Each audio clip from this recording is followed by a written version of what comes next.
আসসালামু আলাইকুম, সবাই কেমন আছেন? শুরু করছি আজকের ব্লগ।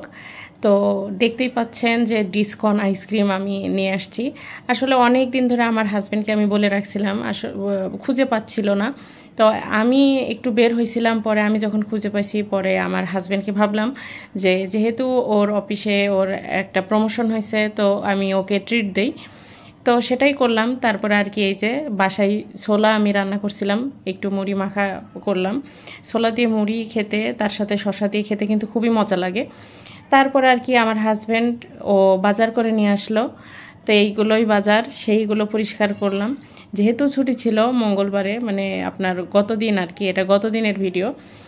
তো 5 আগস্টের আমরা ওই বছরও, মানে গত বছরও ওই দিন একটু বের হয়েছিলাম। তো আজকে আমার হাজব্যান্ড হঠাৎ বলতেছে যে চলো বের হই, একটু হেঁটে আসি। মানে আমাকে ও বলতেছিল না যে কোথায় যাব। আর মাছ কেটে রান্না করতে করতে আমার একবারেই দুপুর পার হয়ে যায়। তারপরে আমি আর কি আমাদের খেতে খেতেও বিকাল হয়ে যায়। তো তারপরে আমার হাজব্যান্ড বলল চলো একটু বের হয়ে আসি। আসলে ওইভাবে অনেক দিন ধরে আমার হাজব্যান্ডের সাথে আমি অনেক দিন হয়ে যাচ্ছে ওইভাবে বের হওয়া হয় না। তো আজকে যখন বলল তখন আমি বের হলাম। হওয়ার পরে দেখি আর কি যে এখানে চট্টগ্রামে পোলো গ্রাউন্ড মাঠে আপনার হচ্ছে মেলা হচ্ছে 1 মাস ব্যাপী। তো সেখানেই নিয়ে আসছে, যদিও আমার কাছে সারপ্রাইজ ছিল, জানতাম না যে মেলায় নিয়ে আসবে। আর চট্টগ্রামে আমি কিন্তু মানে আমার হাজব্যান্ড খুব ভয় পায়। ও বলে যে তুমি বাইরে যেখানেই ঘোরো ফোন একদমই বাইরে বের করবে না। আসলে খুব ফোন চুরি হয়। আপনি যদি ধরেন রিক্সায় বসে আছেন, একটা ফোন করে ভিডিও করতেছেন, দেখবেন বাইক দিয়ে নিয়ে চলে যাচ্ছে। আমি এরকম, আমার হাজব্যান্ডই আমাকে ভিডিও দেখালো যে চট্টগ্রামে এই ঘটনা ঘটছে। এরকম বাইক দিয়ে যখন আপনার ফোনটা নিয়ে যাবে, আপনি আর কোথায় ধরবেন, আর ওকে পাবেনই কোথায়? এজন্য আমার রাস্তায় ফোন বের করতেও খুব ভয় লাগে।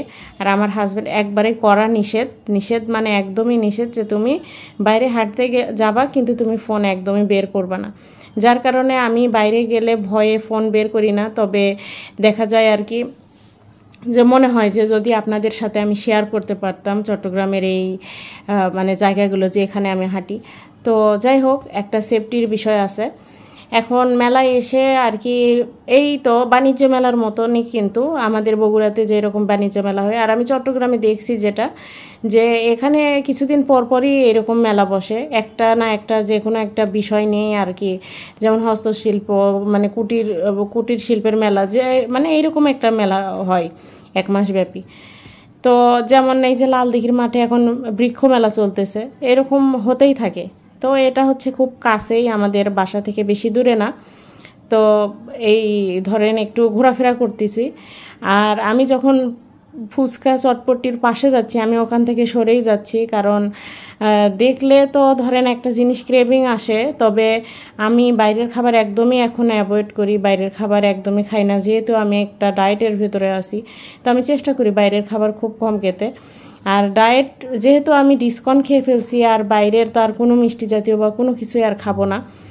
তো আমার হাজব্যান্ডও অফার করে নাই, কারণ ও নিজেও জিমে আছে। বাইরে গেলে আমাদের খুব হয় কি যে আমরা যেটাই খাবো হেলদি খাবার খাবো।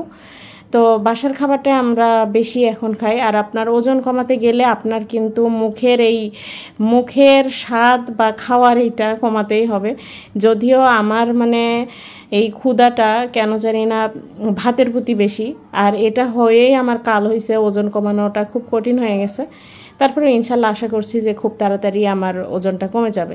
যদি আপনি চেষ্টা করেন, তাহলে চেষ্টা যদি আপনার ঠিকঠাক থাকে, তাহলে অবশ্যই আপনি এটার ফল পাবেন।